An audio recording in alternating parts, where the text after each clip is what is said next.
بسم اللہ الرحمن الرحیم۔ اسلامک بینکنگ کے اوپر ایک دوسرا اعتراض جو بہت زیادہ سننے میں آتا ہے اور معاشرے کے بہت سارے طبقات کی طرف سے کیا جاتا ہے، وہ اسلامک بینکوں میں جاری واجب التصدق یا سیلف امپوز چیریٹی کے متعلق ہے۔ سیلف امپوز چیریٹی بنیادی طور پر اسلامک بینکنگ کے بعض پروڈکٹ کے اندر استعمال کی جاتی ہے، جس کا حاصل یہ ہے کہ اسلامک بینکس میں جب کوئی کسٹمر بینک سے فائنینسنگ لیتا ہے تو فائنینسنگ دیتے وقت اسلامک بینک اپنے کسٹمر کے ساتھ یہ بات طے کرتا ہے کہ اگر اس نے اس کی ادائیگی وقت پر نہ کی تو وہ یہ سیلف امپوز چیریٹی اپنے لیے طے کرے کہ اس وقت پر ادا نہ کرنے کی صورت میں وہ اتنی اماؤنٹ چیریٹی کرے گا۔ یہ ایک منت کی ٹائپ ہے، سارٹ آف منت ہے کہ جس میں وہ اپنے اوپر ایک صدقہ واجب کرتا ہے، اور اب اگر اس نے اس وقت پر ادائیگی نہ کی تو ایسی صورت میں اس کو وہ تصدق کرنا اور وہ صدقہ چیریٹی کرنا واجب ہے۔ اسلامی بینکنگ کے اوپر یہ اعتراض کیا جاتا ہے کہ اسلامک بینکس ایک زبردستی اور ایک جبر اور اکراہ کے ذریعے صدقہ واجب کرواتے ہیں، لیکن حقیقت یہ ہے کہ یہ بنیادی طور پر شریعت کے اصولوں کے مطابق ہے، اس لیے کہ بعض فقہاء اکرام اس بات کی اجازت دیتے ہیں کہ اگر کوئی شخص اس طرح کا کوئی وعدہ اپنے ذمے میں لے لے اور اس طرح کی کوئی منت مان لے کسی کام کے انجام دینے کی اور اس وقت پر وہ ادائیگی نہ کرے تو ایسی صورت میں اس کے لیے یہ صدقہ کرنا واجب ہے۔ تو اسلامک بینکنگ کے بارے میں یہ اعتراض کہ Islamic banking self impose charity پر کام کرتے ہیں اور اس وجہ سے اسلامی بینکنگ شریعت کے اصولوں کے مطابق نہیں ہے، یہ بات اس کانسیپٹ کے اندر اور اس تناظر میں درست نہیں ہے۔ اسلامک بینک در حقیقت جہاں سیلف امپوز چیریٹی کی بات کرتے ہیں وہ شریعت کے اصولوں کی روشنی میں ہے، اور امام مالک رحمہ اللہ نے اس بات کی اجازت دی ہے کہ اگر اس طرح کی کوئی وعدہ اور اس طرح کی کوئی منت جو ہے وہ کسٹمر یا کوئی جو ہے اس کے لیے مانتا ہے تو اس صورت میں اس کے اوپر اس کا ادا کرنا اور اس کو پورا کرنا لازم ہے۔ اسلامک بینکنگ پر ایک تیسرا اعتراض یہ بھی کیا جاتا ہے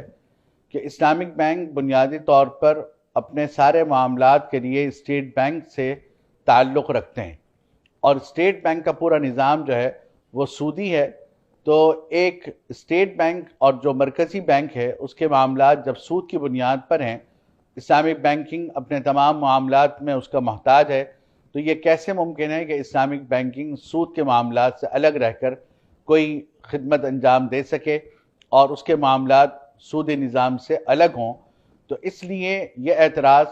معاشرے کے ایک بہت بڑے طبقے کی طرف سے سامنے آتا ہے کہ اسلامک بینک حقیقتاً اسلامی اس لیے نہیں ہے کہ وہ در حقیقت اپنے معاملات کے لیے مرکزی بینک اور اسٹیٹ بینک سے تعلق کے محتاج ہیں۔ اس اعتراض کی بھی حاصل اگر دیکھا جائے تو کوئی حقیقت نہیں ہے، اس لیے کہ اسٹیٹ بینک کے اپنے پورے نظام کے اندر اسلامی بینکاری نظام کے لیے بالکل الگ اور انڈیپینڈنٹ اور سیپریٹ نظام موجود ہے۔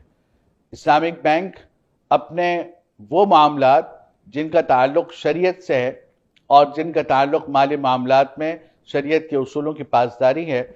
تو وہ در حقیقت ان تمام معاملات کے لیے اسٹیٹ بینک کے اس ڈپارٹمنٹ اور اس شعبے کے ساتھ رابطے میں رہتا ہے اور ان کی ہدایات کی روشنی میں عمل کرتا ہے جن کا تعلق اسلامی بینکاری کے نظام کے ساتھ ہے،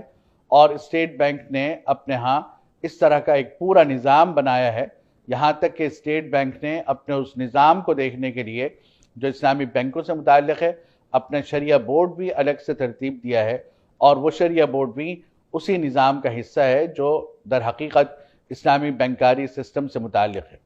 تو جو حضرات یہ اعتراض کرتے ہیں کہ اسلامک بینک اس بنیاد پر اسلامی نہیں ہے کہ ان کا تعلق اور ان کی ریلیشن شپ اسٹیٹ بینک کے ساتھ ہے، تو حقیقت یہ ہے کہ اسٹیٹ بینک کے ساتھ تعلق ہونا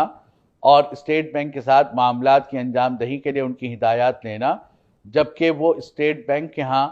ایک پورا نظام اسلامی بینکاری کا موجود ہے اور وہ ان بنیادوں پر ہدایات اور تعلیمات دیتا ہے،